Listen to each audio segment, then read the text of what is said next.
La palabra de Dios nos indica cómo proceder en la casa de Dios.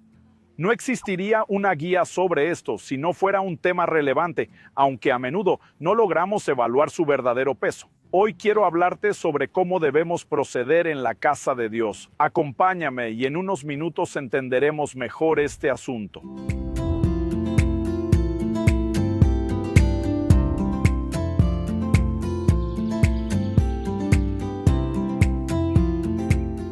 Hoy estoy en Lucas do Rio Verde, Mato Grosso, Brasil, y paso para traerte una palabra más a tu corazón.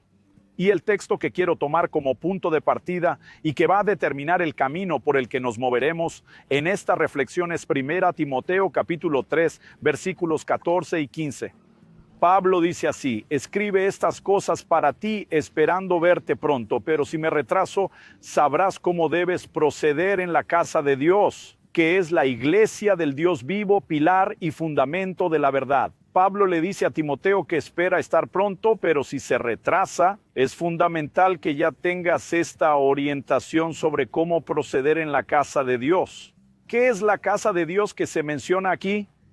Él dice que es la iglesia del Dios vivo, columna y fundamento de la verdad. Primero quiero señalar que al introducir este tema, es importante mencionar el concepto de casa de Dios. Desde que creó al hombre, Dios siempre ha querido hacerse presente y que el hombre compartiera su presencia, tuviera comunión con él. Lo vemos desde el Edén. Poco a poco, en las Escrituras, el concepto de casa se va formando a partir de la visión de Jacob que llamó Betel casa de Dios, no porque hubiera algo construido, sino por la manifestación de la presencia de Dios. A medida que pasa el tiempo, vemos que esta revelación evoluciona hasta que Dios guía a Moisés sobre la construcción del tabernáculo. Este también se denomina casa, porque en Hebreos 3:5 la Biblia menciona que Moisés fue fiel en toda la casa de Dios como siervo, para testimonio de las cosas que debían ser anunciadas. El verso 6 dice que Cristo como Hijo es fiel en su casa, y ahora nos dice que esa casa somos nosotros. La evolución de la casa de Dios empieza con un tabernáculo, luego el de Moisés, y después el templo de Salomón, que fue arrasado cuando el pueblo fue exiliado a Babilonia, pero luego se reconstruyó y se reformó por Herodes, que era el templo de Jesús. Pero cuando Cristo clama en la cruz, está consumado, la Biblia dice que el velo del templo se rasgó. La presencia de Dios deja de estar limitada a un edificio. Esteban, en Hechos capítulo 7, predicando, dice que Dios no habita en templos hechos por manos humanas. Hay una evolución en la comprensión de la casa de Dios, de lo que era una figura a través de una casa física hacia su cumplimiento y realidad. Cuando la Biblia dice que esa casa somos nosotros, la iglesia. A menudo hablamos de un edificio que sirve para las reuniones de la iglesia, como si eso fuera la casa de Dios. Pero la realidad es que Dios no mora en un edificio, sino que vive en nosotros, quienes nos reunimos en Él. Sin embargo, el término iglesia no solo se refiere a nosotros como individuos en la casa de Dios, sino también a nuestra reunión, a la comunidad, a la suma de los santos. Entonces el apóstol Pablo, por ejemplo, cuando escribe en 1 Corintios y está dando instrucciones sobre la cena, lo aclara con mucha claridad. Él menciona que si alguien tiene hambre, debe comer en casa. Él también dice que ustedes desestiman la iglesia, la desprecian. Pablo no se contradice aquí. La iglesia es el lugar de reunión, es la reunión de los santos. Y cuando la Biblia habla de esto, dice que hay un procedimiento correcto. La primera verdad que tú y yo necesitamos entender es que la iglesia, como reunión de los santos, no como edificio, tiene una estructura funcional. Pablo le dice a Timoteo que si me retraso, quiero que sepas cómo actuar en la casa de Dios. Él habla de esto después de dar instrucciones para establecer obispos y diáconos. En esencia, él estaba afirmando que existe una estructura funcional dentro de esta comunidad de la reunión de los santos. Tiene gobierno y tiene servicio. Tú y yo necesitamos entender que proceder en la casa de Dios implica respetar esta estructura. Jesús compara la iglesia al decir: yo soy la vid verdadera, ustedes son los sarmientos. Él dice que ustedes como ramas son la extensión de mí, que soy la vid. La Biblia dice que Él es la cabeza y nosotros somos el cuerpo, su complemento. Jesús comparó la iglesia con uno de los pocos árboles que no solo se revela como un organismo vivo, sino que también depende de una organización. La vid necesita una estructura bajo la cual sus ramas crezcan. Si no se ofrece esta estructura, su potencial de fructificación será sabotaje. La iglesia necesita a Jesús para operar, así como de estructuras para sostenerse en funcionamiento. Las estructuras que los hombres crean bajo la guía de Dios no son solo invenciones nuestras. Cada iglesia tiene un gobierno.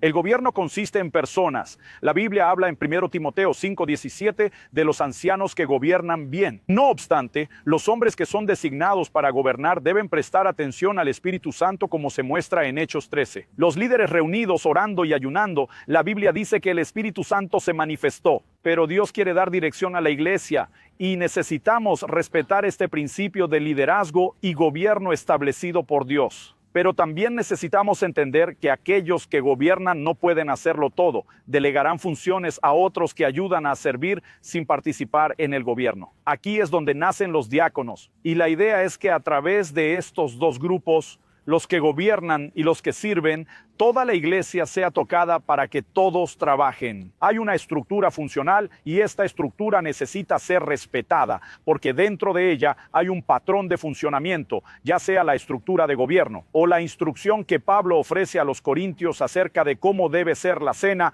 y el funcionamiento de los dones del Espíritu en las reuniones públicas. Y si hay un patrón de funcionamiento para la estructura, también hay un patrón de comportamiento para los individuos que forman parte de la misma. Por eso Pablo menciona en 1 Corintios 14:40 que todo debe hacerse con decencia y orden. Lo segundo que debemos comprender tras esta estructura funcional es la visión colectiva. La Biblia nos presenta la visión de que, como individuos, somos miembros del cuerpo, pero como colectividad somos juntos el cuerpo de Cristo. Individualmente somos los miembros y tenemos funciones diferentes a las de los demás, pero como cuerpo, y esa es la visión corporativa, debemos comprender que nuestros diversos dones y llamados se combinan con los de los demás y actuamos como uno solo. La unidad es muy importante. En 1 Corintios 1:10, Pablo dice: os ruego, hermanos, por el nombre de nuestro Señor Jesucristo, que todos habléis lo mismo, que no haya divisiones entre vosotros, sino que seáis completamente unidos en la misma mente y en el mismo juicio,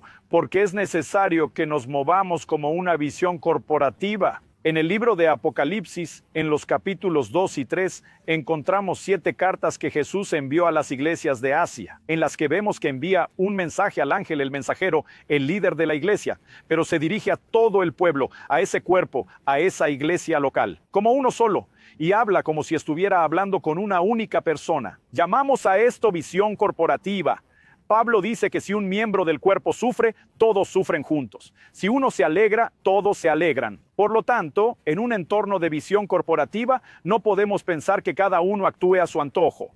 Eso pasó en los días de Josué con Acán. Él ignora la estructura funcional que se ha establecido para el cuerpo, desobedece la visión corporativa y decide actuar por su cuenta. Perjudicó no solo a sí mismo, sino también a todo el conjunto corporal. Por eso necesitamos entender la importancia de la disciplina. Fue juzgado por Dios y en el Nuevo Testamento hay un principio de disciplina. Jesús dijo que si tu hermano peca, corrígelo tú solo. Si te escucha, genial, has ganado a tu hermano, porque el propósito de la reprensión es ganar a tu hermano. Pero si no escucha, lleva a 2 o 3 testigos y repréndelo. Si no escucha a los testigos, llévalo a la iglesia. Si no escucha a la iglesia, considéralo gentil y publicano. Deséchalo, porque quien daña al cuerpo debe ser apartado. No solo por una especie de venganza por su actitud, sino para proteger al resto del cuerpo que él está lastimando y causando daño. En Corintios capítulo 12, verso 26 nos dice que ustedes son el cuerpo de Cristo y cada uno es un miembro de ese cuerpo. El tercer y último aspecto que quiero tratar cuando hablo de cómo actuar en la casa de Dios se relaciona con la cuestión de las relaciones. Por ejemplo, todos estamos llamados a caminar en santidad. Es un mandato bíblico que nunca puede ser relativizado. El apóstol Pablo, por ejemplo, menciona en 1 Tesalonicenses 4:3 que la voluntad de Dios es la santificación de ustedes y que deben abstenerse de la inmoralidad sexual. Que cada uno controle su cuerpo en pureza y respeto, no con deseos inmorales como los que no conocen a Dios. Después de hablar de la responsabilidad individual, él dice que nadie debe ofender o defraudar a su hermano en este asunto. Porque contra todas estas cosas, como ya les hemos avisado, el Señor es el que se encargará de la venganza. Él está diciendo que como individuos ya deberíamos mantenernos puros, pero cuando pecamos contra otro hermano, estamos hiriendo el cuerpo de Cristo. Es por eso que hay orientaciones muy precisas sobre las relaciones y la Biblia nos muestra que los pecados relacionales en la horizontal pueden influir en nuestra relación con Dios en el plano vertical. Por eso Jesús dijo, si no perdonas a alguien, tus pecados no serán perdonados por Dios, ya que una ruptura horizontal que afecta la visión colectiva te separará y te desconectará de Dios. El apóstol Pedro se expresa sobre la visión comunitaria en el hogar, considerando a las esposas como hermanas en Cristo. Él dice así, miren maridos, traten a sus esposas como un vaso más frágil, con honor, y dice que no sean impedidas sus oraciones. No solo habla de tener una buena relación para la felicidad en casa, sino para que el ambiente espiritual no se altere. Tú y yo debemos comprender que cuando Pablo menciona la cena,